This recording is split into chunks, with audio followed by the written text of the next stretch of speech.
2025 champion ট্রফির পর এবার 2025 আইপিএলে মুম্বাই ইন্ডিয়ান্সের প্রধান বোলার জাসপ্রীত বুমরা ইনজুরির কারণে ছিটকে গিয়েছে।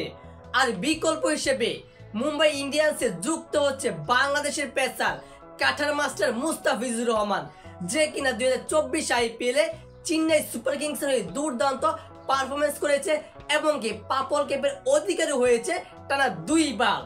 দর্শক, 2025 চ্যাম্পিয়ন ট্রফি ভারতের স্কোয়াডের প্রধান বোলার জাসপ্রীত বুমরা ইনজুরির কারণে ছিটকে গিয়েছে এবং ধারণা করা হচ্ছিল যে ভারতের বোলিং লাইনআপটা এখন বোধহয় শেষ হয়ে গেছে।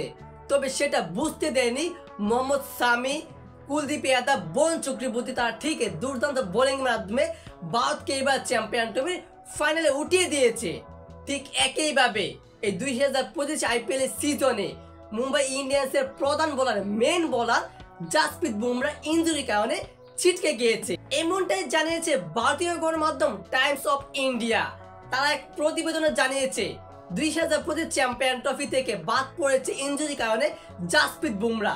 এবার এই 2025 আইপিএল সিজনেও মুম্বাই ইন্ডিয়ান্সের মেইন বোলার জাসপ্রীত বুমরা এবার আইপিএল থেকে ছিটকে যাওয়ার সম্ভাবনা রয়েছে এবং সে প্রথম দিকে অনেকগুলো ম্যাচ খেলতে পারবে না, শেষের দিকে গিয়ে 3-4টা ম্যাচ কিংবা কয়েকটা ম্যাচ এই মুম্বাই ইন্ডিয়ান্স হয়ে মাঠ মাতাতে পারবে।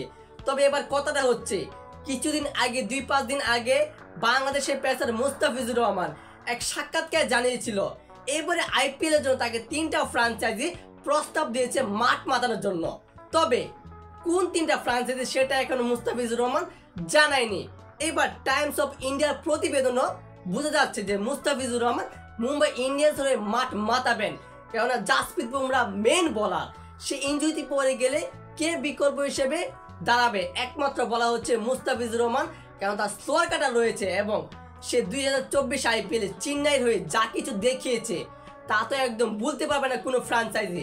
এবং কি 2017-18 সালে মুম্বাই ইন্ডিয়ান্সের হয়ে মাঠ মাতিয়েছেন এই মুস্তাফিজুর রহমান, যেখানে দুর্দান্তভাবে পারফরমেন্সও করেছিল। তবে তাকে তখন আর রাখা হয়নি কোনো একটা কারণে। এবার সে আবারও মুম্বাই ইন্ডিয়ান্সের জাসপ্রীত বুমরার বিকল্প হিসেবে মাঠ মাতাতে প্রস্তুত হচ্ছে। কারণটা হলো জাসপ্রীত বুমরা দীর্ঘদিন পর ইনজুরি থেকে সুস্থ হয়ে সে আইপিএল মাতাবে, আবারও তার ইনজুরি যাওয়ার সম্ভাবনা থাকবে।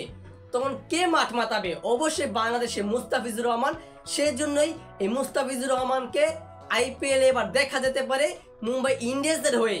তবে সেটা এখনো কনফার্ম হওয়া যায়নি। কারণটা হলো বাংলাদেশের ক্রিকেট বোর্ড অর্থাৎ বিসিবি থেকে ফুল সিজনের জন্য এনওসি নিতে হবে মুস্তাফিজুর রহমানকে। আর বাংলাদেশ ক্রিকেট বোর্ড কখনোই মুস্তাফিজুর রহমান কিংবা যে কোনো প্লেয়ারকে আইপিএলের জন্য ফুল সিজনে এনওসি দেয় না। যদি এনওসি দেয় তাহলে মুস্তাফিজুর রহমান সেই 3টা ফ্র্যাঞ্চাইজি থেকে হতে পারে মুম্বাই ইন্ডিয়ান্সও। তবে কিন্তু এবারে আইপিএলে মুম্বাই ইন্ডিয়ান্স হয়ে মাঠ মাতাবে বাংলাদেশের পেসার কাঠার মাস্টার মুস্তাফিজুর রহমান। আর দর্শক, আপনাদের কি মনে হয় বাংলাদেশের ক্রিকেট বোর্ড বিসিবি কি এনওসি দিবে আইপিএল মাতানোর জন্য? এই বিষয়ে আপনার গুরুত্বপূর্ণ মতামতটি জানিয়ে দিবেন কমেন্ট বক্সে। আর অবশ্যই ভিডিওটিতে লাইক দিয়ে চ্যানেলটি সাবস্ক্রাইব করে আমাদের পাশেই থাকবেন। ধন্যবাদ।